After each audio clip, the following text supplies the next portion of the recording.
Искушение духовного руководителя.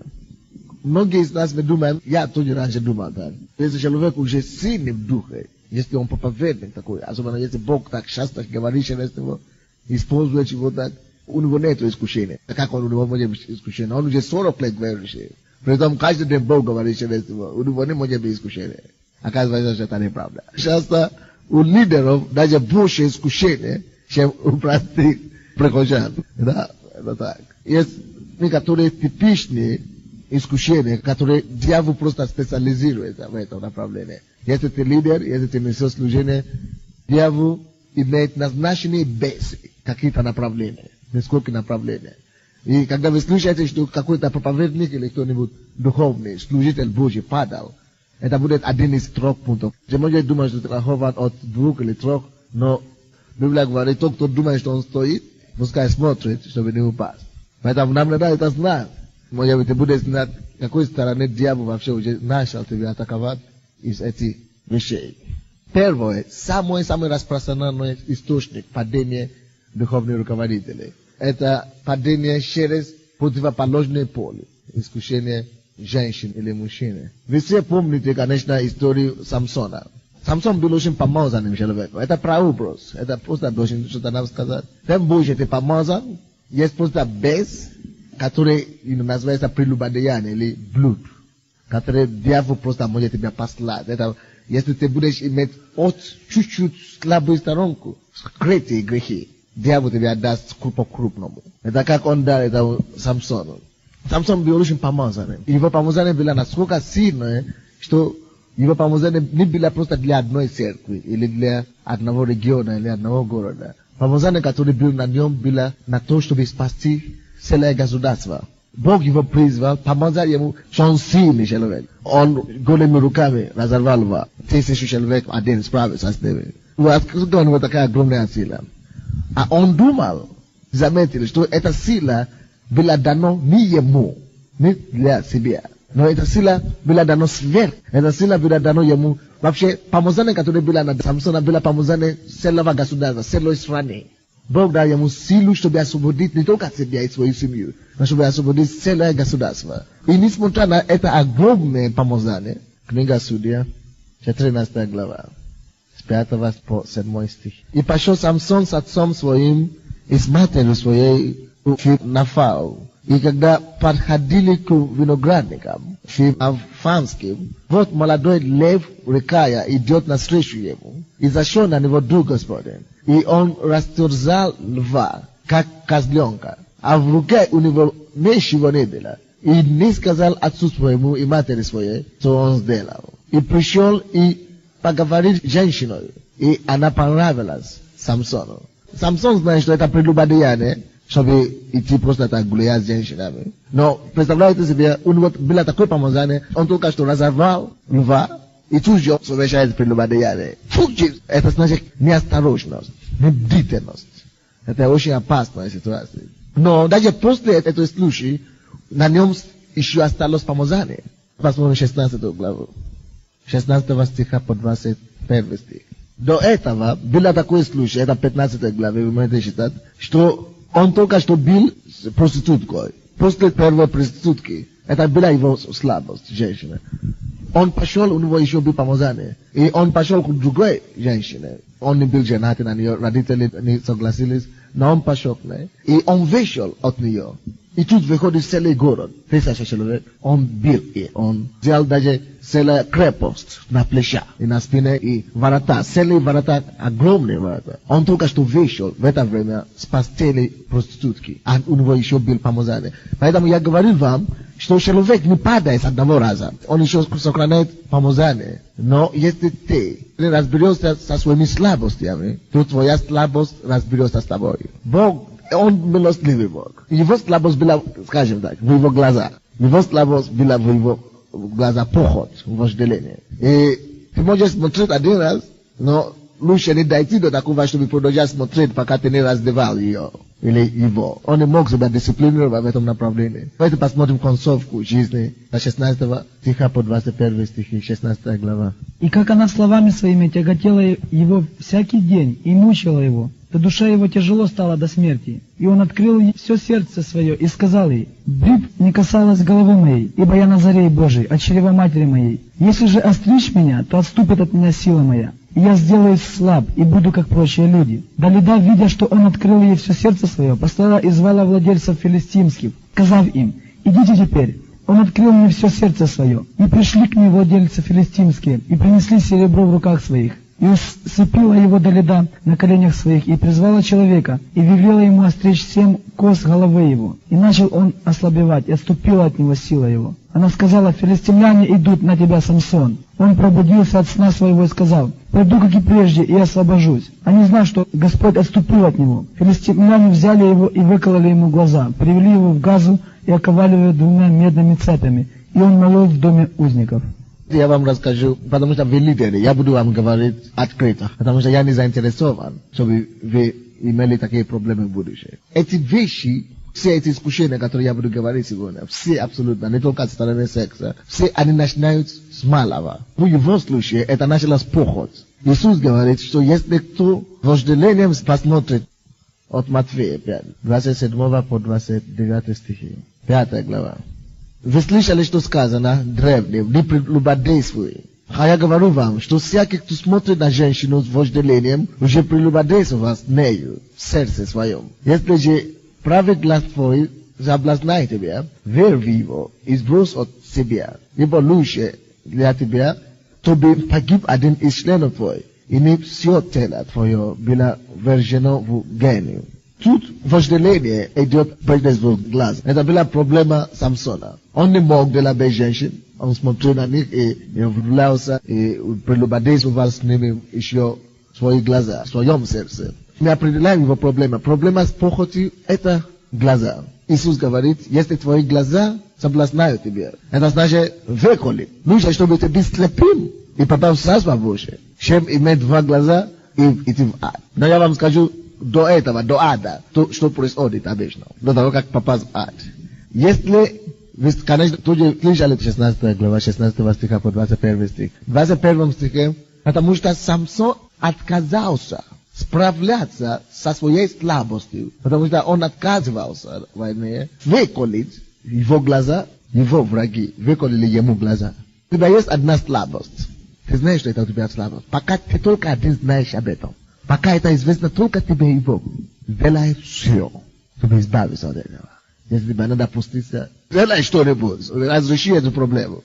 Пока это известно тебе и Богу, делай что-нибудь об этом. Делай что-нибудь. Может быть, тебе надо будет пойти к кому-то, исповедовать кому-то, который старше тебе в служении, помолиться, молитву освобождения для тебя, быть свободным. Или тебе надо будет поститься и молиться об этом, чтобы Бог тебя освободил от этого. Или что-нибудь, сделай что-нибудь, чтобы освободиться. Потому что если ты не сделаешь что-нибудь, ты не справляешься, и если ты не уничтожишь эту проблему, эта проблема тебя уничтожит. Конца. Он не выколит его глаза, и ему выколили, его враги выколили ему глаза. Эти самыми глазами, которые он влюблялся в женщину. Это позор. Заметьте это. В этом данном случае, в этом грехе, самый распространенный грех. Знаете один факт. Женщины влюбляются ушами, как люди говорят. И пастор по роду нашей дети, мы всегда говорим. А когда мы говорим от сердца к сердцу. Мы говорим сердце. И женщины, потому что они влюбляются ушами. И часто они влюбляются в пасторей. И это нормально. Это может быть преимущество. Но ты не должен это привести в плоть, на плоской уровне. Человек не должен это перенести на плоской уровне. Если мои члены, или если твои члены влюблены в тебе, это хорошо, это у тебя преимущество, у тебя будет только восторжествование и так далее, это будет хорошо. Но если ты эту любовь примешь как эрос вместо агапи, вот в чем проблема. Если ты хочешь реализовать эту любовь на физическом уровне, а это то, что люди путают в мозгу. Так где дьявол их, люди речат обычно. Пасторами это есть не только с проповедниками, это самое известное, самый опасный грех. Это самый щепетильный, или как вы говорите, распространенный, откуда люди падают. Потому что они говорят, Они слышали его помазание. Он не совершенный, как он выглядит. Я не совершенный, как я выгляжу. Это помазание Божье. Я говорю слово Божье, которое совершенно. Вон или вон, ты влюбляешься в проповедника. Ты должен знать, как контролировать это. И проповедник сам должен знать, как это контролировать. Это беда. Дьявол просто нападает сейчас сильно на церковь Украины. Твой знакомый, пастор, закончил библейскую школу, хороший парень, перспективный, он женат, у него есть дети. Он влюбился и начал жить женщина с лидером группы прославления в его церкви. Пастор сам. Никто не знал об этом. Он уже живет, наверное, год или 2 года, они живут вместе. Пастор, вы говорите, что это ужасно. Для него тоже, он учит, что это тоже ужасно. Но дело в том, что когда бес приходит, я говорю, что не дайте место дьяволу. Если ты дашь ему 1 сантиметр, он пойдет 1 километр. Он объедает тебе полностью. Если ты видишь, что эта слабость есть в чем-то, справляйся быстренько. Откуда она начинается? Ты должен работать с собой во время. Эти люди, есть люди, которые жили без этих грехов до того, как они стали пасторами. Вы думаете, что это ужасно? Они тоже сами реагировали, как вы. Но когда человек является лидером, особенно пастором, вы не представляете себе уровни атаки или степени атак, которые идут на них. Вы просто не представляете. Тем больше ты подвигаешься в духовный мир, тем сильнее бесы, которые дьявол назначает на тебе. Поэтому ты должен всегда, постоянно себе поддерживать, быть сильным. Молитва за лидеров очень тоже важна.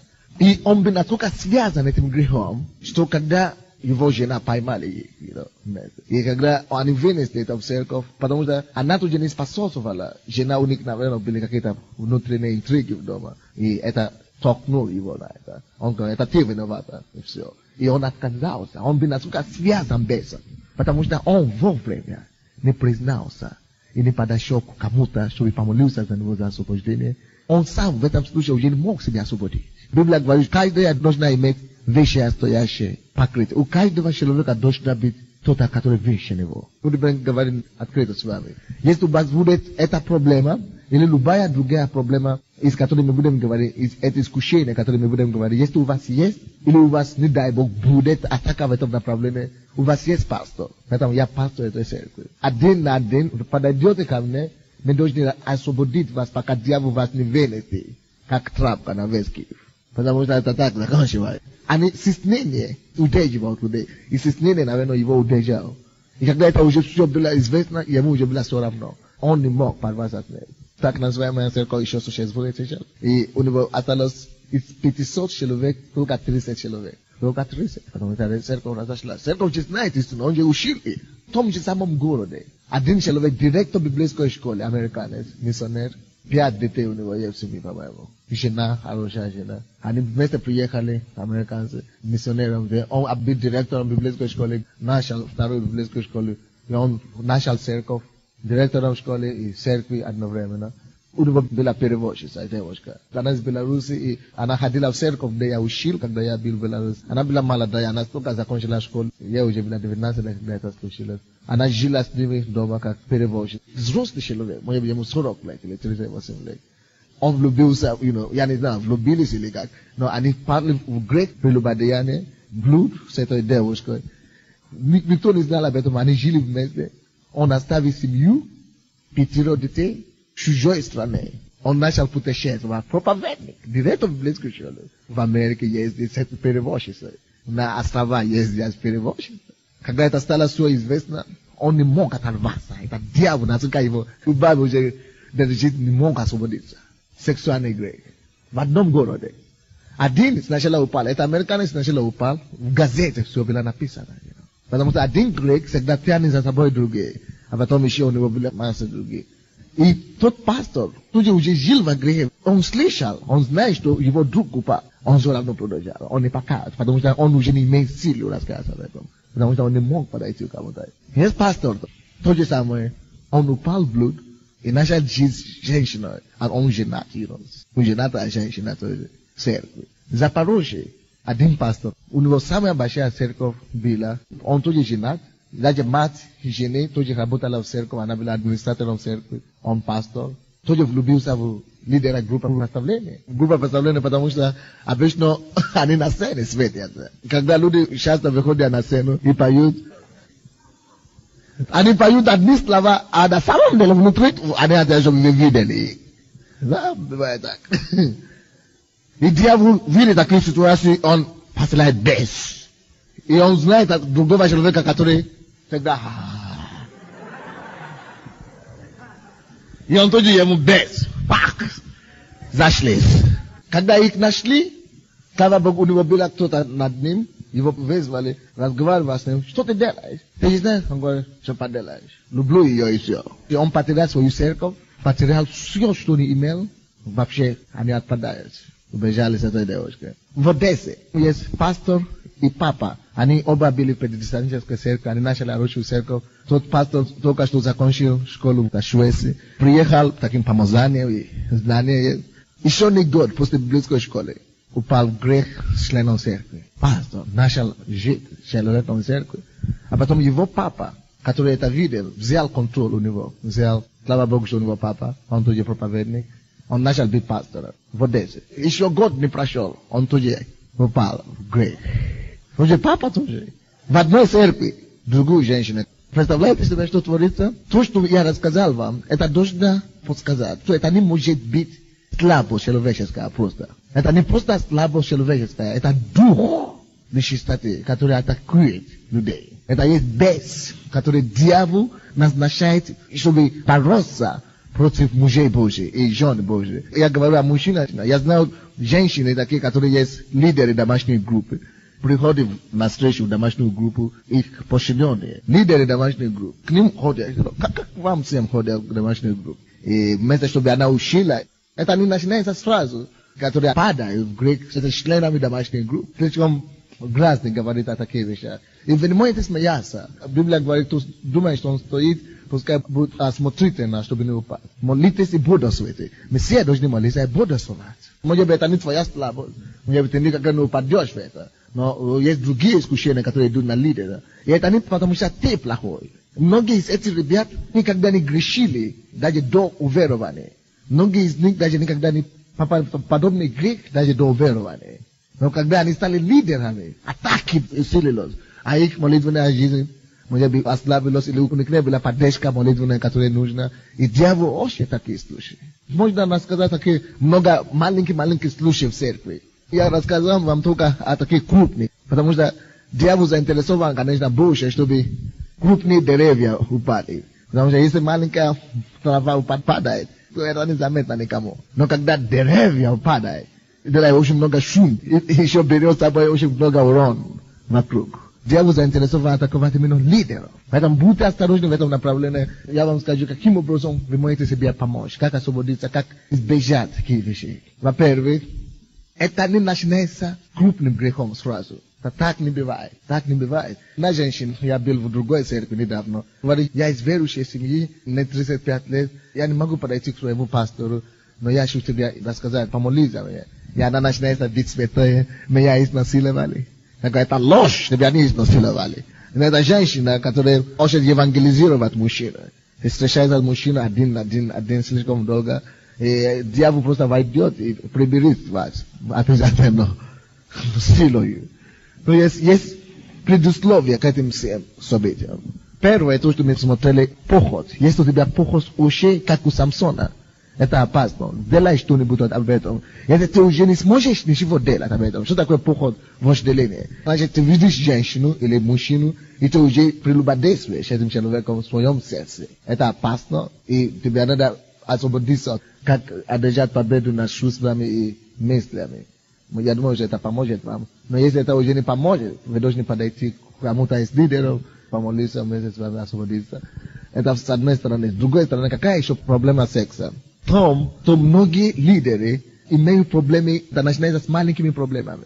Либо вожделение ока, либо мастурбация. Это народе, вы называете здесь анонизм. Если у вас проблема анонизма или мастурбации, это тоже грех.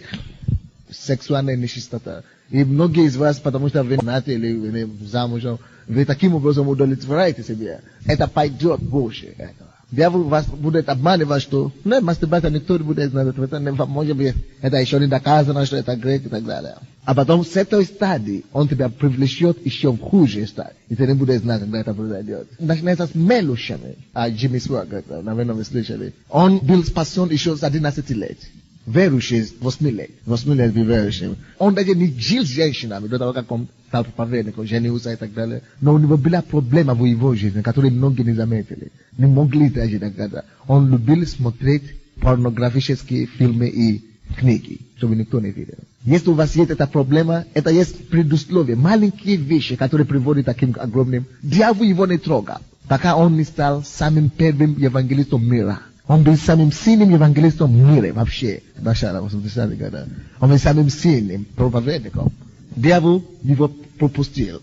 Но как только что он стал всемирно известным, вот, теперь была шанс. И он упал, весь мир услышал. Я даже не слышал о нем, потому что я был неверующим. Я не слышал о нем вообще до его падения. Но как только что он упал, я сразу услышал о нем. Представляете себе такое? Даже русский здесь, я по телевизору здесь слышал о нем. Представляете? Потому что дьявол тебя не возьмет, пока ты еще на стадии мастурбации или порнографии. Дорогие мои, давайте будем что-то делать с нашими глазами или с нашими желаниями, пока наши желания не разобьются с нами. Если ты что-то не сделай против, если ты что-то не сделай об этом, у меня была такая проблема. Я уже был верующим. Правда, я говорю вам. Я уже был верующим, и я знал, что Бог меня призывает на служение. И я говорю: Господь, я не начну служение, если ты меня не освободишь от этого греха. Потому что я понимал, что всю жизнь ты всегда будешь видеть кого-то, кому тебе нравится, Если ты имеешь власть над похотью, власть, если ты освобожден от мастурбации и анонизма, ты можешь смотреть на девушку красивую, ты можешь даже любить человека и не попасть в грех, зависимость от этого. Ты можешь просто благодарить Бога за него и просто уйти от этого. Но если ты не свободен, если ты не имеешь контроль над своим чувством, дьявол тебя будет доставать очень крупно, очень серьезно. Ты будешь мучиться. Если вы занимались мастурбацией или что-нибудь, там уже в эти вещи чувства вины, которые вас будут следовать. Но это еще мало, потому что дьявол ждет время, чтобы вас толкать в более крупный грех. Порнография, и когда он упал, даже это его братья, верующие, потому что он занимался много критиками, критиковал всех. А люди верующие, которые он критиковал, люди решили отомстить каким-то образом. Они нанимали, по-моему, проститутки, чтобы его уловить. 2 года проститутка следовала за ним. И уловила, конечно, в конце концов. Уловила его. И они снимали это все видео. Знаешь, что дьявол делает? Я слышал, что это верующие это организовало. И они показали это по всему миру. Вау! Jimmy Stregg, евангелист, который приводит покаяние, который проповедует против греха в таком ситуации. Это был скандал мирового масштаба. Это был такой скандал, до сих пор Америка не может забыть об этом, или простить. И его друг, который организовал это, он тут же попал в тюрьму, потому что Jimmy Stregg тут же организовал, нанял другого детектива, чтобы его... Короче, один грех всегда порождает еще хуже. И сексуальные грехи, это тебе надо быть свободным мысли, тебе надо быть свободным внутри. Если ты не свободен, ты всегда можешь падать. Допустим, я как пастор вижу людей, если Бог меня не освободил от этого, могу каждый день пасть в грех, если ты человек не свободен. Но я вижу людей, я как пастор должен общаться с вами, я люблю вас на самом деле. Но если я буду принимать эту любовь, как плоскую любовь, может быть крах человека. Многие меня тоже любят, и многие не понимают, даже требуют, чтобы это была плоская любовь. Ты должен иметь тактику и мудрость Божью, чтобы найти, как лидеры тоже, вы должны это сознать. И быть свободны, совершенная свобода. Может, первая книга наша, которая видит, это должна быть книга именно об этом. Потому что слишком много верующих страдают от того, что они не умеют контролировать свои чувства и мысли. Слишком много верующих во всех церквях страдают и мучаются от этого. Много верующих живут в мастурбации. Много верующих живут в вине, осуждение каждый день постоянно. И не знают выхода от этого. Поэтому я уже начал писать эту книгу, как освободиться, как иметь контроль над своими чувствами. Я знаю, как Бог меня освободил. Поэтому, как пастор церкви, я заинтересован, чтобы каждый человек в нашей церкви был свободен. Я имею опыт в этом. Конечно, понимаю любой человек, который попадет в такое. Потому что лучше тебе разобраться с этим грехом сейчас, пока ты еще под кем-то, чем когда ты станешь лидером. Тогда будет очень нелегко освободиться. Или признаться даже тогда. Потому что это бес. Ты сам не можешь сражаться с бесом. Там духовный уровень. Давайте будем свободны. Это искушение, которое идут против служителей Божьих, лидеров. это начинается откуда-то. Не просто так приходит, не просто так начинается, не просто один день, что, человек упал, и так далее. Это на возрастание идет откуда-то. И многие из этих пасторов, которые упали здесь на Украине, когда мы смотрим, что они говорят, всегда говорят о том, что их жены виноваты. Почему они говорят? Потому что у них были проблемы, будучи пастором, проблемы в семье, и они привали это. Это тоже была одна из причин. Если у вас есть какие-то проблемы в семье, дьявол будет отлично использовать эту ситуацию. Он начнет тут же показывать другие лучшие сестры в церкви. Однажды я задал одному пастору американскому такой вопрос. Потому что я не мог понять, почему пастор влюблялся в секретарь в Америке. Тут это они влюблялся в лидера прославления. В Америке это в секретаря они влюбляются. Секретарь. Каждый пастор почти живет своим секретарем. Я спросил у одного пастора, почему так происходит? Он говорит, ты знаешь, Sunday, я уже пастор, и я уже был в этой ситуации. Я тебе могу сказать полностью, как это происходит. Поэтому я говорю, что если у вас какая-то маленькая проблема в семье, это не разрешенное, это может привести к большим проблемам, неприятностям. Он говорит, представляй тебе такую ситуацию, что ты стараешься, но твоя жена не всегда тебя понимает. У вас часто бывает, может быть, разногласия или что-то, какие-то непонимания дома. Каждый день ты должен идти на работу. И каждый день ты видишь твою секретарку, которая тебя прекрасно, полслова, она уже тебя понимает. То есть, получается, у вас больше единства с ней, чем у себя дома. Со временем дома не хочется идти, ты хочешь больше работать в офисе, больше проводить время с секретарем. И он говорит, кем ты больше проводишь время постоянно, ты скоро обнаружишь, что это уже твоя семья почти. Ты маленькие проблемы дома, вырастают на шее такие. Я понял, что надо разрешить пока на маленьком уровне. Надо разрешить. Он говорит, и то же самое группа представления. Что ты приходишь в церковь, начинается служение, и ты можешь втечь в духе. Потому что это человек, который ведет группу представления, знаешь, какую песню включить тебе. У нее есть тоже помазание. И когда она там, она под помазанием. Это уже не она, это уже не ее естественная красота. Это уже Божье помазание, которое дает ей славу, облекает ее в славу. И когда ты это видишь, ты говоришь, вау, какое единство, какое помазание, какой дух у нее есть. Ты начинаешь вожделеть это. А вожделение — это начало, это все. И все. Мы должны освободиться, мы должны быть свободны. Мы должны освободиться. Чистота — наша сила. Я знал, что это такое. Я был 10 лет верующим, и я не жил с женщинами. Я был не женат. Поэтому я знал, что это значит. Многие из меня живут с мужчинами, может быть, год или 2 года. Может быть, полгода. Я был 10 лет, такая ситуация. И поэтому я попал в это положение. И я вынужден служить Бога. Господь, сделай что. 10 лет я жил один. Поэтому попал в эту зависимость. Но Бог может освободить. Аллилуйя. Но начните корни, именно с самого начала. Когда только что начинает возрастать, зруби это. Если ты думаешь, что ты не можешь что-то делать, я вам скажу, очень многие люди думают, что когда они поженятся, прекратят делать мастурбацию и так далее. Это нонсенс. Просто женать людей. Если ты не освободишься, у тебя будет жена в комнате. Ты пойдешь в туалет, чтобы делать мастурбацию. Потому что ты связан этим. Вопрос не то, что ты женат или не женат, это не тебя не освободит. То, что тебя освободит, это быть свободным в духе. Аллилуйя. Второе искушение после прелюбодеяния — деньги. Дьявол использует деньги, чтобы связать людей помазанников Божьих. Обычно ты думаешь, что ты свободный от денег, что деньги не могут меня контролировать. Это пока у тебя их нет. Когда они придут массами, толпами, тогда ты поймешь. Когда я опять только начать церковь в Минске, то, который я был пастором до того, как я приехал сюда. Однажды я молился ночью один, и Бог мне сказал, Sunday, я никогда не слышал это вообще. Даже свидетельство такое еще не слышал.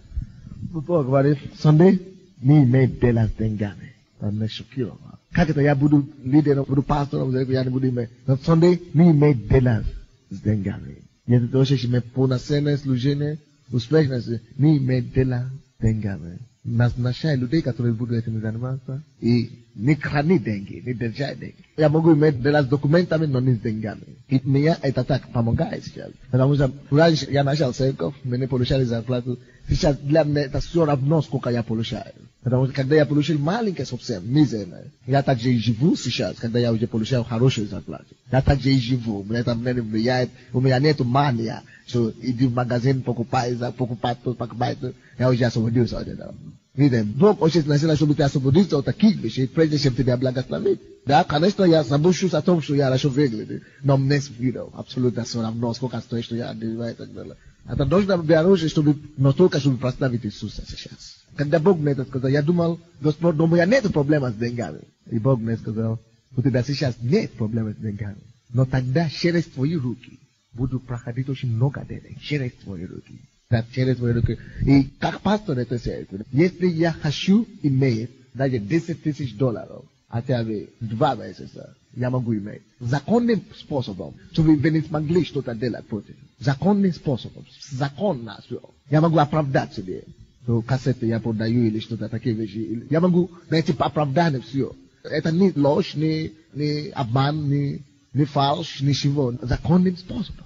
Но я знал, что если я буду это делать, ставить на первом месте деньги, финансы. Я лучше буду жить в голоде, чем компромиссировать свою совесть. Потому что я знаю, что это один способ, как люди падают. Допустим, я не могу ехать домой сейчас. Это уважительная причина. Я уже 5 лет не был дома. А каждый месяц мы даем деньги миссионерам, другим церквям, $100 мы даем. Каждый месяц другим благословения. Не менее $1000 каждый месяц. А я не могу ехать домой.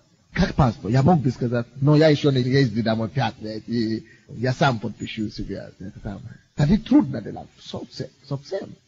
Но если ты любишь Бога, и ты любишь себя, вроде бы безобидное место, вроде бы безобидная вещь, но с этого маленького начала, как дьявол тебя уловит, клуб надо делать. Потом ты начинаешь думать, что вообще-то я уже пастор такой большой церкви, мне надо уже на Мерседес ехать. О, купи Мерседес, я сколько стоит? $50,000, купи его. Мне уже надо вилла себе строить, потому что деньги будут идти. Ты должен иметь победу над деньгами. Ты должен иметь победу. Только когда ты будешь иметь победу над деньгами, только тогда Бог тебя даст деньги. Аминь. Но когда у тебя нет победы над деньги, Бог тебя не даст. А потому что у тебя нет победы над ними, тогда тебе придется воровать их. У тебя нет контроля над деньгами. Деньги еще тебя контролируют. Бог тебя никогда не даст. А если ты будешь все равно стремиться к этому, значит, ты воруешь, получается. А если ты будешь воровать, консеквенция ты впадешь. Но если Бог тебя очень даст деньги, Бог сначала ждет, пока ты полностью не освободишься от мания деньги и от контроля денег. Когда ты полностью освободишься, тогда Бог будет знать, что те деньги, которые Он тебе даст, ты сможешь и ты обязательно будешь использовать их таким образом, как Он хочет, чтобы ты использовать. Допустим, мы получаем зарплату, думаю, 25 или 30% нашей зарплаты мы даем. Потому что это нет проблем для нас делать. Потому что Бог знает. Поэтому Он дает нам такую зарплату. Потому что Он знает, ты сможешь тогда делать. Это зарплату, не то, что ты хочешь, а то, что Он хочет. Тогда Он может тебя доверять. Деньги дать. Я знал, что вы чувствуете. Я чувствую это в зале, что очень многие люди чувствуют самоуверенность какой-то. Что у меня никогда не может быть это проблема. У меня это проблема нет. Вы можете это не знать, но вы можете очень быстро себе открыть это попозже. 1 Тимофея 6 глава 8 по 10 стихи. Имея пропитание и одежду, будем довольны тем. Мне задаю вопрос, что я имею в виду? У меня был грех вожделение глаз мой, или у меня был грех мастурбации. Я хотел сказать, что у меня был грех не только вожделение глаз, у меня был и то, и другое. Да, это то, что у меня был. Бог меня освободил и от того, и от другого. Если вы делаете мастурбацию, точно у вас вожделение глаз. И если у вас пока нет мастурбации, у вас вожделение глаз, я вам могу пророчить у вас, что это приведет к мастурбации. Так что не готовьтесь к этому. Лучше освободить, пока это еще не дошло. Хорошо, ничего. Но мы говорим сейчас о деньгах. 6 глава 8 по 10 стихи. Имея пропитание и одежду, будем довольны тем. Довольствие в жизни верующей, удовлетворение твоей жизни должно прийти. Именно когда ты имеешь пропитание и одежду. Дорогой мой, если ты не доволен финансово и материально на уровне пропитания и одежды, ты не будешь доволен, когда ты будешь получать $200 в месяц. Ты сейчас думаешь, что у меня нету, у меня только $200, у меня нет, тогда у меня будет большая зарплата, тогда я буду доволен. Нет! Este te ishon davole malikom. Tene bude davole когда у тебя большой. В Америке, брат, приехал с Америки. Или в Западной Европе. У них больше зарплаты, чем здесь. Даже в церкви там материализм. Когда я иду на Запад, я даю больше деньги пожертвования в церкви, чем они дают. Я получал здесь купоны. А они не могут дать Богу $5 пожертвования. Они дают по одному. А я им звоню. А у них дешевле звонить оттуда-сюда. Допустим, 1 минута здесь, это $2,5 стоит. Отсюда-сюда. А оттуда-сюда $1,5. А они не звонят. Они не жаждут. Незаметно. Они говорят, дорого звонят. А мы не получаем купоны. И звоним. А вы, то есть это контроль. Они не заметили, когда они попали, допустим, бензин. Здесь дороже, чем в Америке. Бензин. А в Америке, когда я был там в Канаде, я верующим покупал, которые меня возили, я им покупал бензин. Потому что они всегда жалуются. Бензин здесь. Получал по 1000, 2000. У меня очень много друзей на Западе. Они могут мне звонить. 1 цент дороже, чем там. 2 цента здесь дешевле. Nonsense, контроль. Они мне говорят, Пастор Сандей, вы будете звонить или вы будете писать письмо? Наверное, вам нужно писать письмо. Я говорю, что для меня это не играет роль, сколько оно стоит. И я ощущаю, что вы тоже выработали себе такой принцип. Деньги не важны. Важно, если я хочу это, если более будет, чтобы я приобрел это или нет. Если я хочу это, если это мне нужно, я хочу знать, сколько это стоит.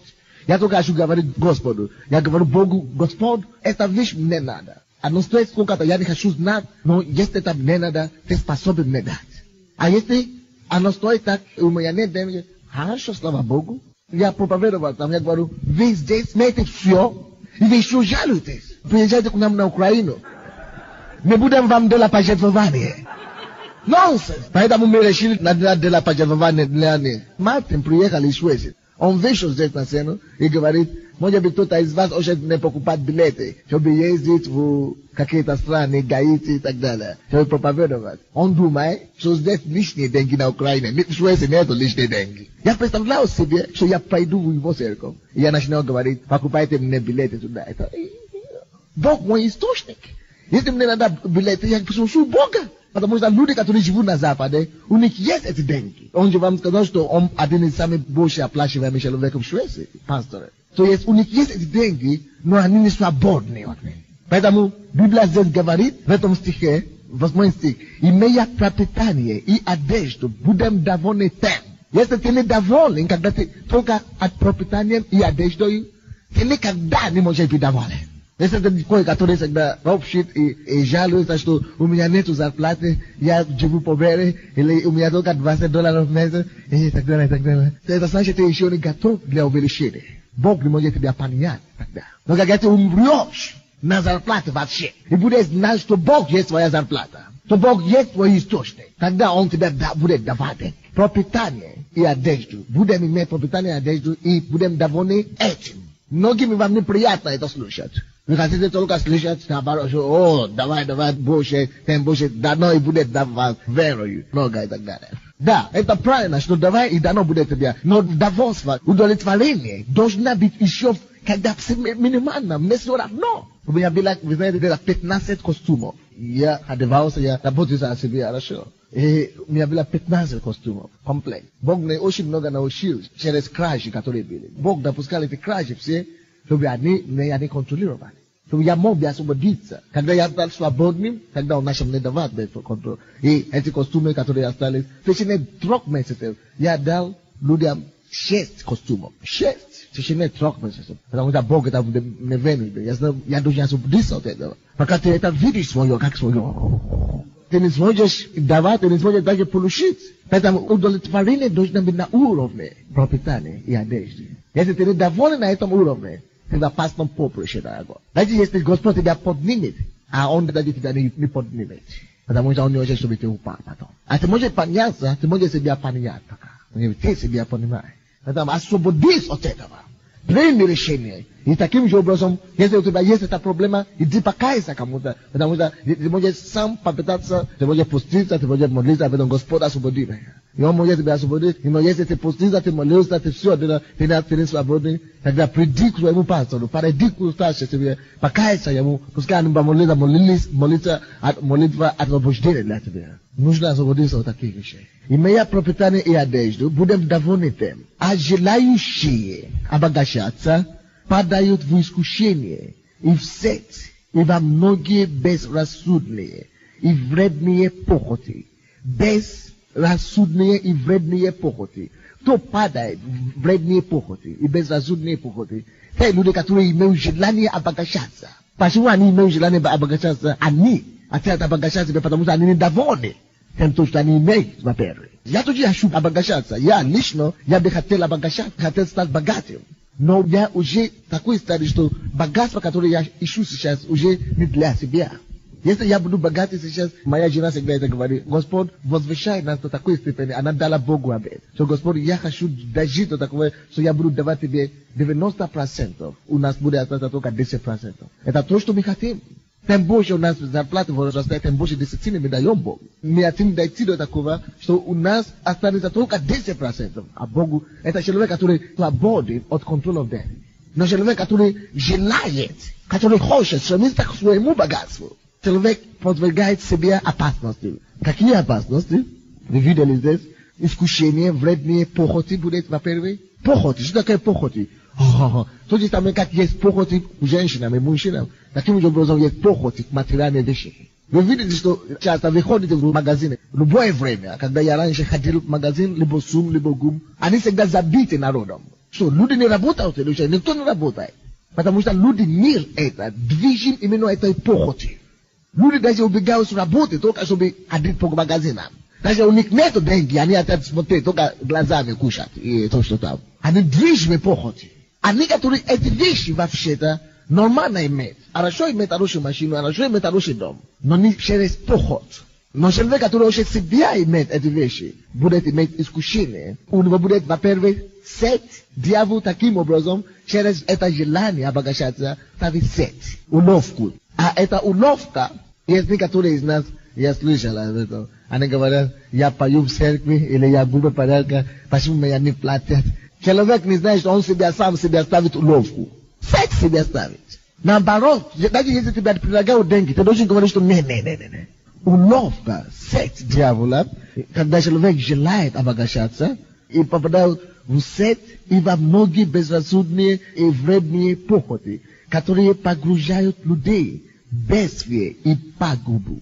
Такие вещи всегда вводят самоубийство, к бедствию и пагубу. Это происходит в миру каждый день. Многие из вас, вы знаете, такие люди. Люди в миру, которые хотели обогащаться, бизнесмены. Результат два конца для них. Все бизнесмены, которые сейчас процветают, они для себя хотят приобрести это богатство. У них только два выхода. Бедствие и пагуба.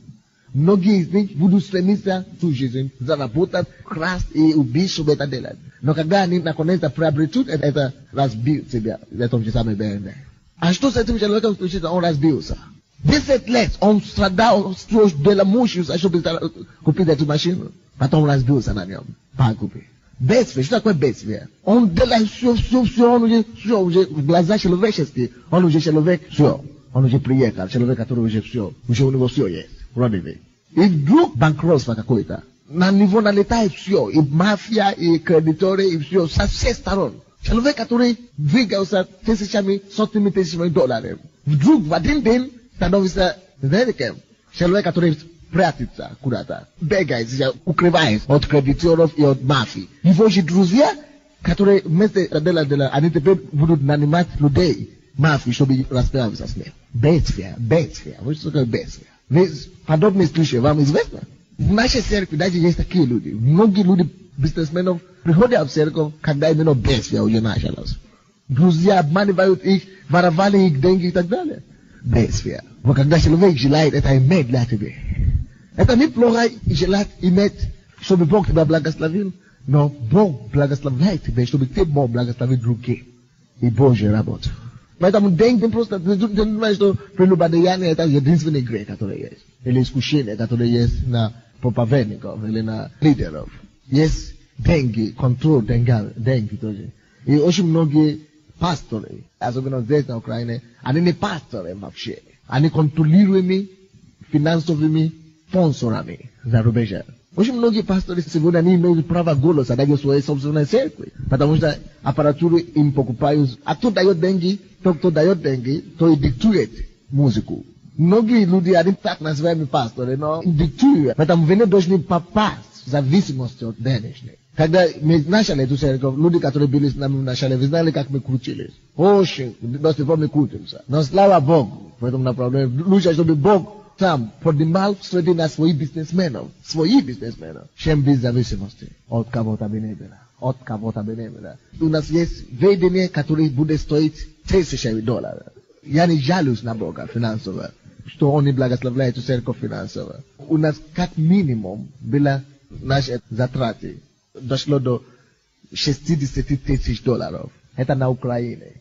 $60,000. Мы использовали эти деньги для чего-то. Есть отчет, когда ТОВ благословил нас. И вы не можете нам верить. Каким образом? Это Бог сам это делает. Когда Бог поднимает, это лучше, дорогие мои.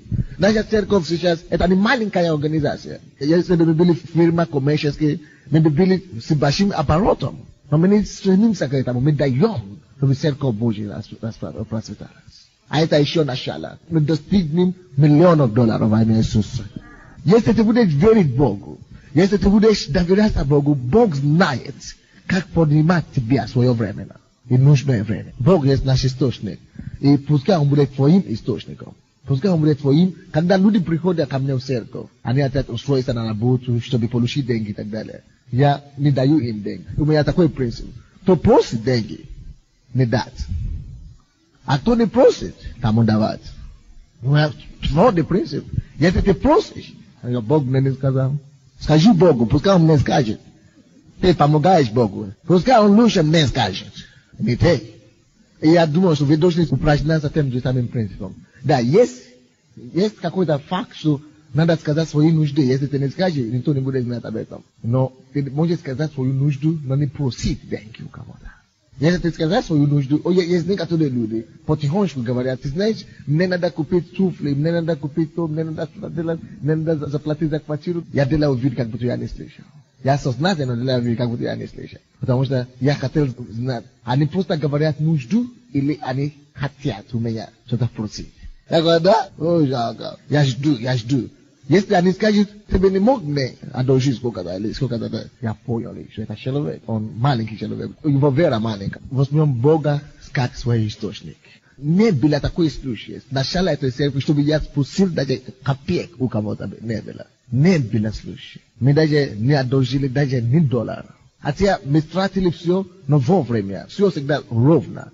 Потому что на ночной молитве мы молимся, мы призываем все, мы платим цену за это в духовном мире. Мы не только спим и Господь благослови, аллилуйя. Когда ты знаешь своего Бога, ты будешь знать, что золото и серебро принадлежит Ему.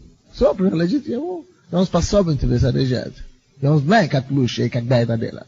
Конечно, я не говорю о том, что вы должны устраиваться на работу и говорить, что я не буду просить зарплату. Глупец совершенно. Если ты идешь на работу, конечно, ты идешь чтобы зарабатывать деньги. Я не об этом говорю. Я имею в виду, когда ты служишь Богу, то ты должен, на первом месте должен стать любовь к Богу, а не то, что это служение тебе даст. Я не говорю о работе вашей, но я говорю, что не будьте контролируемыми деньги. Почему это опасно? Слишком много людей, слишком много лидеров сегодня зависимы от денег. То есть деньги сейчас контролируют. Нам Бог сказал, начать церковь в Москве. Чтобы начать церковь в Москве, нам надо хотя бы только для того, чтобы начинать, чтобы делать евангелизацию. Понадобится там не менее $5000. Только для первой недели и так далее. И каждый месяц, чтобы поддерживать это, нам надо, может быть, $1000, как минимум, потому что в Москве дорого, чем здесь. Это первые 6 месяцев. Когда Бог мне это сказал, я не начинал просчитать сразу, Господи, это же слишком дорого и так далее. Если бы я сказал, это слишком дорого, это значит, деньги меня контролируют. Не Бог меня контролирует. Бог сказал, иди стой, а ты говоришь, что это дорого. Кто твой Господь, деньги или Бог? Это то, что Бог меня очень рано учил. И поэтому я не спрашиваю, сколько что-то стоит и так далее. Я могу говорить, я не могу купить. Я могу говорить, мы еще не готовы купить, потому что я еще не слышал свидетельства своего духа купить это. Поэтому я не буду спешить это. Но если я слушаю от Бога, то я иду на это. Аллилуйя. Очень многие люди могут делать что-то, потому что они контролируют деньгами. Кто-то говорит, я получал по $20 в месяц, я не могу куртку себе приобрести. Я уже 5 лет хочу в этом самом куртке. Но почему ты ходишь 5 лет? Откуда уже брать деньги? Ну откуда? Они думают, что они говорят правильно. А я думаю, что человек не знает свой авторитет. А я говорю, сколько стоит куртка? $400. Куртку $400? Сколько тогда ты получаешь в месяц? $200. А откуда ты тогда у тебя хватило? В том-то и дело. Твоя зарплата – твой источник, а Бог твой источник. Если он знает, что это, я не говорю, потому что у меня это стоит $300, а у меня только $200 в месяц, я не буду это купить, потому что это слишком дорого. Это значит, деньги меня контролируют. Но я нуждаюсь в этом. И я уже поговорил с Богом об этом. И я имею свидетельство внутри, то Бог уже, чтобы я это приобрел. Я говорю, Господь, сделай чудо. Я призываю это $400, помимо моей зарплаты. И это они придут. Это значит, ты, Господь, ты контролируешь деньги тебя не контролируют. Вы видите разницу, что я говорю? Деньги созданы для тебя, для твоего потребления. Ты не создан для употребления деньги, чтобы деньги тебя футболировали. Да, есть очень многие вещи, которые ты не можешь приобрести сейчас. И я тоже. Очень много вещей, которые я не могу себе позволить, потому что это еще не время. Я не могу говорить, что потому что я контролирую деньги, я должен говорить, хорошо, дай мне BMW сейчас, дай мне дом сейчас и так далее. Всему свое время. Когда время придет, Бог мне это положит на сердце. Конкретно. И я буду призывать, и это придет. Деньги. Они не виноваты, да? Деньги не виноваты, это человек виноват. Библия говорит, любовь к деньгам, 1 Тимофея, 6 глава, 10 стих. Ибо корень всех зол есть треболюбие, которому предавшись, некоторые уклонились от веры и сами себя подвергли многим скорбям. Дорогие мои, если ты будешь любить деньги, если ты любишь деньги как верующий, ты решишь любить, то, что с тобой произойдет. Библия говорит, что серебролюбие есть источник всех зол. Посмотрите миру. Все зла, то, что происходит в миру, если вы ищете источник этих зла, вы найдете их в деньгах. Деньги есть источник всех зол. Поэтому, если ты будешь любить, будучи верующий, если ты полюбишь, если твое сердце отогатеет за деньги, если твое сердце, значит, тайно, любит деньги. Хочешь, не хочешь, ты начнешь делать зло. Это приведет тебя к злу. Заметьте, это первый признак. Ты начнешь делать зло. Ты говоришь, я не верующий, как я могу делать зло? Я не знаю, но как это произойдет? Это во-первых. А потом, которому предавшись, некоторые уклонились от веры. После этого, ты уклонишься от веры, в конце концов, ты упадешь от Бога. Второе, то, что произойдет, если ты любишь деньги, и сами себя подвергли многим скорбям. Третье, то, что произойдет с тобой, ты сам себя подвергнешь многим скорбям, очень многим скорбям. Неприятности за неприятности будут следовать за тобой. Такие люди очень много в нашей церкви. Они пришли в церковь, у них ничего не было. Молились, выпрашивали у Бога. И каким-то образом они начали процветаться, то есть жить хорошо и лучше. Как только что у них дело пошло на улучшение, они пропали от церкви. Вещи произойдут с ними. Они начнут совершать зло, во-первых. Второе, они отпадут от веры, и многие из них уже отпали от веры. И после этого, что с ними случится, они будут иметь постоянные неприятности до могилы. До смерти их будет преследовать неприятность. Поэтому, если у тебя есть любовь какая-нибудь к деньгам, верни это твоего сердца. Но заметьте, я не говорю о том, что нельзя иметь деньги. Но ты должен иметь контроль над деньгами. Ты должен контролировать деньги. Деньги тебя не должен контролировать. Твое сердце должен принадлежить Господу. Деньги не должны иметь место в твоем сердце. Дай твоему cerebru или деньги, ты, в конце концов, начнешь делать зло, ты отпадешь от веры, и наконец-то ты привлечешь к себе много неприятностей. Следующая проблема, которая есть у духовных руководителей. Это очень тяжелая тема, мы рассмотрим сегодня. Допустим, я, когда еще был молодым верующим, я слышал эти темы. Поэтому я не считаю такие вещи в церкви. Либо в библейской школе считаю это. Потому что, когда я слышал, я просто читал книги, и я слышал некоторые из этих вещей, я боялся. Я знал, что Бог меня призвал на служение, но я боялся, что я, наверное, точно не выдержу. Ты можешь бояться, но не надо бояться, ты можешь быть свободным. Лучше быть свободным, Ты говоришь, что я уже пытался, я уже старался. Да, ты сам старался. Ты не отель никому признал, и чтобы помогли тебе вырваться. Просто будь свободным, стань свободным. И все. Вся проблема решена. Кого сын освобождает, тот воистину свободен. И следующая проблема у духовных руководителей. Тут такая проблема, такое искушение, которое действительно очень тоже лукавое. Это гордость. Слава, гордость. Гордость, любовь к славе или самолюбие. Гордость значит, вы любите, когда человек желает, чтобы его славили, или его признали, или его похвалили, или чтобы ему дали честь. Даниил 4, 29 по 33 стихи. По пришествии 12 месяцев, расхаживая по царским чертогам в Вавилоне, царь сказал: «Это ли не величественный Вавилон, который построил я в дом царства силою моего могущества и в славу моего величия?» Еще речь эта была в устах царя, как был с неба голос: «Тебе, говорят, царь Навуходоносор, царство отошло от тебя, и отлучит тебя от людей, и будет обитание твое с полевыми зверями. Травою будут кормить тебя, как вола, и 7 времен придут над тобой, доколе познаешь, что Всевышний владычествует над царством человеческим, и дает ему, кому хочет». Тотчас и исполнилось это слово над Навуходоносором, и отлучен он был от людей, и ел траву, как вол, и орошалось тело его росою небесною, так что волосы у него выросли, как у льва, и ногти у него, как у птицы. По окончании же дней тех я, Навуходоносор, возвел глаза мои к небу, и разум мой возвратился ко мне, и благословил я Всевышнего, восхвалил и прославил Пресносущного, которого владычество вечное, и которого царство в роды и роды. И все живущее на земле ничего не значит. По воле своей он действует как в небесном воинстве, так и у живущих на земле, и нет никого, кто бы мог бы противиться руке его и сказать ему: «Что ты сделал?» В то время возвратился ко мне разум мой, и к славе царства моего возвратились ко мне сановитость и прежний вид мой. Тогда взыскали меня советники мои и вельможи мои, и я восстановлен на царство мое, и величие мое еще более возвысилось. Тут большое искушение, дорогие мои. Огромное искушение, гордость. Или слава, как в миру говорят. Гордость, неприятная штука. Очень опасная штука. Гордость, когда человек желает приобрести себе славу, неужели Бог? Когда человеку славу, неужели Бог? Посмотрите на жизнь этого человека, этого царя. Он был царем самого такого могущественного государства того времени, могущественной империи того времени. Он построил себе большое здание, большое царство. Но однажды Библия говорит, что он ходил по его царству, по его территории, и видя то, что он построил, он видел, что он сам построил себе эти вещи. Это неплохо. Есть многие вещи, которые вы делали сами, своими руками.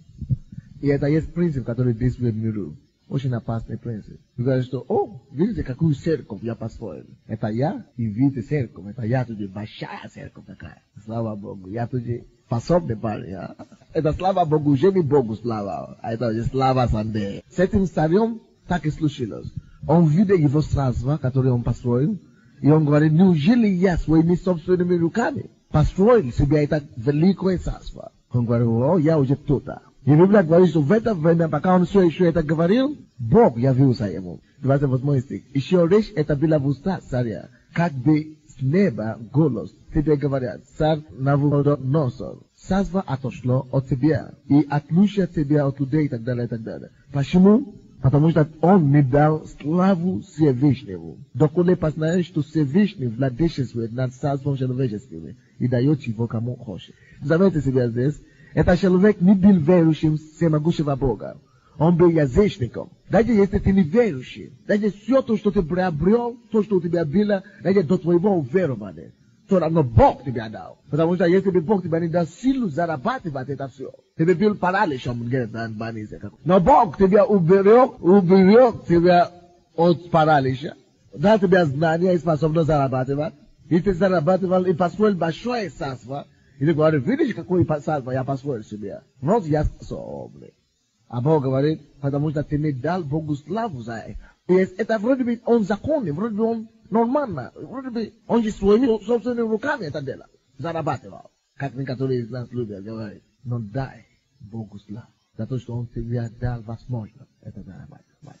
Если что-то, чем ты можешь хвалиться сегодня, дай Богу славу за него. Вообще, лучше исключить такие слова я из своих свидетельств. Потому что это есть путь падения. Дьявол тоже так начал. Он говорит, я. 5 раз стиха он говорит о себе. И он упал. Гордость. Это есть грех сатаны. Библия говорит нам, что он есть отец лжи. Гордость. Это через гордость. Это начало. И потому что дьявол сам упал через гордость, он очень ненавидит лидеров. И он хочет, чтобы они, лидеры, способные лидеры, чтобы они начали давать себе славу за их достижения. Чтобы они начали хвалиться ими способностями. Вы представляете, даже есть некоторые люди, помазанные Божьи, которые начинают хвалиться помазанием. Как будто это их товар собственный. Помазание, которое у меня есть, дар Дух Святой, который у тебя есть, который действует через тебя, это не твои, во-первых. Это Бог. Но вы не представляете себе, когда вы начинаете общаться вокруг проповедников. Они даже не замечают, что это, гордость. Мое помазание, мое способность, мое дар. Это его был грех. Грех сатаны также. И это очень опасно. Ты думаешь, что ты своими руками зарабатывал. Когда это доходит до Бога, Он лишает тебя этого полностью. Поэтому в Псалме говорит, что гордость предшествует к его падению. Гордость очень опасна тем. Если она уже проникла в тебя, все, значит концепт, что падение уже неизбежно. Падение уже неизбежно. Гордость очень опасна. Однажды я был рядом с одним проповедником, и он молился и говорит, Господь, я молюсь тебе во имя Иисуса. Он не слышал, он не знал, что я был сзади него. Он молился, я запрещаю эту гордость, Господь, это пастор. Я запрещаю эту гордость, я разрушаю эту гордость, я противостою, Господь, освободи меня. Как я полюбил этого брата с того времени. Потому что он видел эту проблему. Потому что большинство гордых людей, они не видят этого. Они не замечают, что они гордые. Они ходят важные, они даже говорят, что другие гордые, а себя не видят. Это болезнь. Поэтому лучше не попасть. А все не начинается вдруг так. Все начинается вот здесь, внутри, маленький. Когда ты начинаешь восхищаться себе самого, внутри, тайно. Потом это начинается выходить наружу. Ты начинаешь говорить. Поэтому, когда другие уже не восхищаются тобой, ты обижаешься на них. Что мне не дал комплименту, я обиделся. Потому что ты уже себе настроил такую картину внутри. Так гордость, она начинается потихоньку отсюда внутри. Поэтому эти все вещи, они не случайные. Они откуда-то начинаются. Я решил себе так. Лучше буду умолять себя перед людьми, даже будучи пастором этой церкви, не только перед Богом. Библия говорит, что, конечно, хвалиться, пускай хвалиться Господом, но даже перед людьми. Я не хочу ожидать по праву, что вы должны все меня уважать. Если я вижу, что человек, даже если он член моей церкви, не хочет меня уважать, я начинаю обратный вход. Я начинаю его почитать, его уважать. Лучше так делать. Плод будет думать, что это издевательство. Но лучше, чтобы это было издевательство, чем чтобы гордость была тебя. Библия не говорит, что издевательство это предшествует падение. Издевательство не предшествует падение, но это гордость предшествует падение. 1 Петра, 5 глава, 5 стих. Также и младшие повинуйтесь пастырям, все же, починая друг другу, облекитесь смиренно мудрием, потому что Бог гордым противится. Бог гордым противится. Бог гордым противится, а смиренным дает благодать. Бог гордым, что он делает с ними? Когда Бог это мне открыл, я чуть не получил шок в своей жизни. Бог мне показал пример этого Люцифера. Вы можете читать об этом Иезекииль 28 глава, 15 стиха и ниже, по 20 стих. И Бог мне сказал, Сонday, особенно когда у тебя начинается бить успех. Гордый человек, все равно, если он верующий, Дух Святой будет свидетельствовать тебе об этом. Когда у тебя гордость начинается, это начинается в сердце. Но когда ты это не принимаешь, облегчение Духа Святого, но ты все равно двигаешься так, упорно продолжай это делать, тогда Богу необходимо поднять другого человека, чтобы тебя снять с этого места. Видите, он не царство все. Это было его. Но он был неверующим, Бог даже ничего не говорил об этом, потому что это был его. Но как только что он возгордился, чтобы служило с ним, он потерял даже то, что он имеет право, то, что он имеет по праву. То, что принадлежит ему, он потеряет это. Гордость, он лишит тебя всей твою честь и достоинства. Гордость соберет от человека все, то, что даже он добил до этого времени. Это опасная штука. И Бог даже мне сказал это. Даже если перед Богом ты был самым помазанным человеком, если Бог даже тебя уважал, если Он даже призвал тебе, дал тебе все дары служения, все способности, потому что Он любит тебя. Какое бы ни было пророчество Божье на тебе, на твою жизнь, какое бы ни было предназначение Божье на тебе, то, что Он отел бы для через тебя. Но если ты начнешь гордиться, быть гордым, Библия говорит, гордым Бог противится. Это значит, тут же автоматически все намерения, все высокие планы Божьи на тебе превращаются на противостояние. С такой же силой, такой же темпой, как Бог хотел быть поднят тебе. Такой же темпой, такой же высотой Он будет против тебя. Это опасная штука. Гордым Бог противится. Ты приглашаешь, чтобы Он стал против тебя. Ты бросаешь вызов на Бога. О, это не стоит. О, это не стоит. Быть никем и никто, но и быть со стороны Бога. Чем может быть большим, что Бог стал против тебя. Но смиренным Бог дает благодать. От Марка 12, 38, 39 стихи. Последнее искушение, которое мы будем рассматривать, для лидеров, особенно для таких, которые любят получить откровение. Многие люди, я включил одну женщину из нашей церкви. Вроде бы она искренне была, но она любит быть называемым пророком. Да, действительно у нее был дар, пророческий дар. Но когда ты любишь, это все маленького начинается. А тебя Бог дал ей этот дар. Но когда она начинает восторжествовать этот дар, пророческий дар у нее был. Но она хочет, чтобы все признали, что у нее этот дар. Чтобы все признали ее пророком. Она начинает искать и формулировать себе пророчество, откровение, говорит, что Бог сказал, Бог сказал, Бог сказал. А когда ты говоришь, Бог сказал, когда Бог не говорит, ты открываешь себя в духовном мире нечистым силам. Они тебя будут давать откровение и будут тебя толкать, пока ты своей головой не мажешь пенку. Насколько была сильна, это контроль над ней, что она даже не знала, что сделала. Тщеславие привезло ее к тому, что она контролирует бесом, и она чуть не попала в католический больницу. Вовремя братья поехали к ней. То есть она хотела восторжествовать ее дар, потому что она получает откровение. Она начинает писать это откровение. Я говорю, хорошо. Я не говорю ничего, они специально. Она не знает, что я ей поддерживаю этим. Она не плохие вещи, она говорит, нормально. Но я не хочу быстро восхвалять ее, чтобы она не возгордилась. Я говорю, хорошо. А она уже говорит, а что насчет это откровение? Что насчет по поводу этого откровения? Что по поводу другого откровения? Поэтому начинает писать больше. Она уже всегда получает писать больше. И начала писать более фантастические вещи. И поехала. Вау. На экспресс. Поэтому не говори, что Бог говорит, когда Он не говорит. Не лги на Бога. Он не обманщик, это ты обманщик. Хорошо. Последняя опасность, искушение лидерам, доктринальные ошибки, доктринальные несоответствующие с Библией, короче. Откровения, несоответствующие с Писанием. Доктринальное заблуждение. Происходит, когда люди слишком пошекивают. Бог сказал, Бог, Дух говорит, Дух говорит. Они не могут говорить два предложения. Дух сказал, Бог сказал. Но говори своими словами. Допустим, все то, что я говорю сегодня, я уже говорю сейчас 3 часа, 2 часа. Я еще не сказал, что Дух сказал или Бог сказал. А сейчас все то, что я говорю все это время, это Божьи слова тоже. Бог мне дал их. Но когда я начинаю говорить так, мне начинает тянуть туда, чтобы обо мне думали, что я получаю откровение.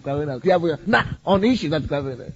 Потому что в духовном мире есть 2 силы только. Бог и дьявол. Если Бог не говорит, и говорит, что Он говорит, то уйдешь из его покрытия. Единственный человек, кто тебя подхватит там, это только дьявол. Галатам 2.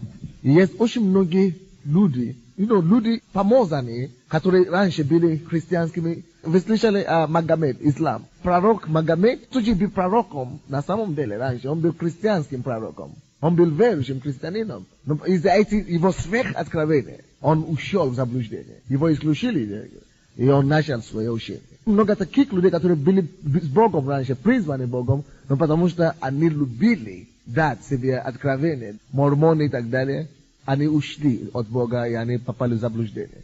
И очень много таких церквей сейчас в Киеве. Здесь одна церковь, она стала поместная христианская церковь. Это была нормальная церковь раньше. Пастор там даже был заместителем Юрия Гончарова.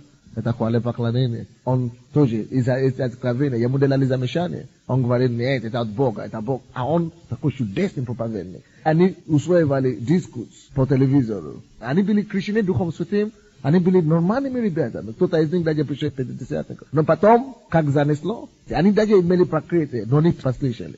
Бог мне это говорил, когда наша церковь была год. На Sunday я хочу, чтобы ты поставил себя под кем-то. Чтобы я тоже имел безопасное служение. И я искал, я молился, чтобы Бог мне поставил прокрытие. И Бог чудесным образом поставил нас этим строфом. Очень важно. Многие люди любят независимо.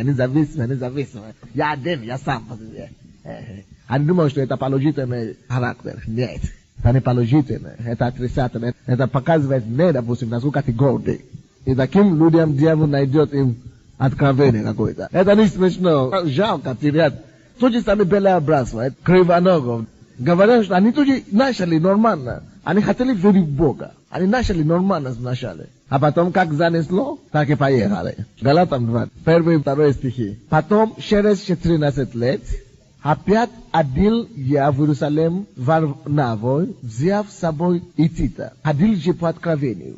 И предложил там, и особо знаменитейшим благовествование, проповедуемое мною язычникам, не напрасно ли я подвязаюсь или подвязался. О чем речь идет здесь? Если вы читаете первую главу, вы увидите, что в первом главе Павел говорит, 11-12 стихи, ибо возвещаю вам, братья, что Евангелие, которое я благовествовал, не есть человеческое. 12 стих. Ибо и я принял его и научился не от человека, но через откровение Иисуса Христа. Он говорит здесь, что Евангелие, которое он проповедует, что это не есть человеческое Евангелие. Он получил это Евангелие от Господа Иисуса Христа через откровение. Но, посмотрите вторую главу. После того, как он получил свое откровение от Иисуса, Иисус сам даже явился ему. Поймите, что Иисус явился Павлу. Он разговаривал с Иисусом лицом к лицу. Иисус сам прямо ему дал это откровение. Но несмотря на свое откровение, которое, несмотря на то, что он видел Иисуса, разговаривал с Иисусом, несмотря на все это, он после всего собрал все это откровение и пошел к старшим братьям в Иерусалиме, чтобы консультироваться с ними. Почему он это сделал? Посмотрите этот стих, пожалуйста. Он говорит, второй стих, ходил же по откровению. Он говорит, он ходил туда по откровению. Это значит, Бог ему открыл, чтобы он поехал, чтобы исправлять. Хотя Бог знал, что это правильное учение он получил. Но Бог сам его направил туда, чтобы мог его поставить под кем-то, под власти, во-первых, и чтобы он мог поставить его в порядке. Каждый человек, его откровение должно быть согласно с общим учением, доктринальное. Поэтому он говорит, одел же по откровениям и приложил там, и особо знаменитейшим, что это значит особо известным братьям, лидерам в Иерусалиме, которые известны, то есть старшим апостолам. Он приложил им благовествование, проповедуемое мною язычникам. Не напрасно ли я подвязаюсь или подвязался? Он говорит, не надо это им дать, посмотреть, если это правильно или нет. Чтобы не получилось, что я напрасно подвязаюсь, работаю или подвязался. Видите как? Чтобы не получилось, что напрасно я все это делаю. Он не был самоуверенным. Он был рад починать себя другому человеку. Если ты открыт, если ты чист, ты не будешь бояться этого. Ты не будешь бояться этого. 1 Тимофея 4:1. Дух же ясно говорит, что в последние времена отступят некоторые от веры, внимая духам обольстителям и учения бесовским. Последнее время Дух Святой говорит, что некоторые отступят от веры, они будут внимать духам обольстителям и учения бесовским. Вы видите, что все эти искушения, которые мы говорили, даже это доктринальное заблуждение, все через кого? Через бесы. Бесовским учением. Это бесы насаждают эти учения. Мыслях людей. А люди думают, что я получаю откровение, ни у кого еще нет такого откровения, как моя. Люди хотят быть особенными. Они хотят быть сверхдуховными. Что я больше, чем пастора. Вот теперь я уже имею больше откровения, чем пастора. Когда у тебя это мысли возникает, если ты примешь это мысли, ты полностью ты попался. Попался, потому что дьявол тебя уловил, получается. Он начинает тебя отдавать и тянуть дальше, больше откровения, больше. Это гордость скрытая, это растет такое большое. Сердце и характер духовного руководителя. Опасности и искушения. Наверное, самое серьезное все-таки это, наверное, искушение, да? Поговорим с Богом. Закройте свои глаза, поговорите с Богом. И скажите Ему, чтобы Он работал над вами, чтобы Он изменил вас. Поговорите с Ним, чтобы Он изменил вас. Поговорите с Ним. Поговорите с Ним. Аллилуйя. Шаката баба бубу. Господь, Господь, Господь. Мы благодарим Тебя за эти искушения, за эти опасности. Освободи нас, Господь, укрони нас. Мы молимся, мы молимся. Пасть не в одной из них во имя Иисуса. Посмотрите, чтобы Бог избавил вас от сексуальных проблем и искушения. Поговорите с Богом, чтобы Он избавил вас и берег от искушения денежных. Поговорите с Богом об этом. И поговорите с Богом, чтобы Он избавил вас от искушения гордости и доктринальной. Не говорите, что у меня такие проблемы не может быть. У меня проблемы с сексом, у меня жена есть. Или у меня с деньгами нет, у меня зарплата есть. Не будет, это уже гордость само по себе. Поговорите с Богом, чтобы Бог просто вам помог. И даже если вы думаете, что вы стоите, Библия говорит, тот, кто думает, что он стоит, пускай он смотрит, чтобы не упал. И может быть, вы не поддерживаете им, вы наоборот толкаете им грехам, вы даже это не замечаете. Но когда вы не поддерживаете хорошие отношения с вашими мужьями дома, вы косвенным образом толкаете их на грех. Поэтому поговорите с Богом, каким образом вы можете еще больше помочь вашим супругам, чтобы они могли удаляться от всяких похотей во имя Иисуса.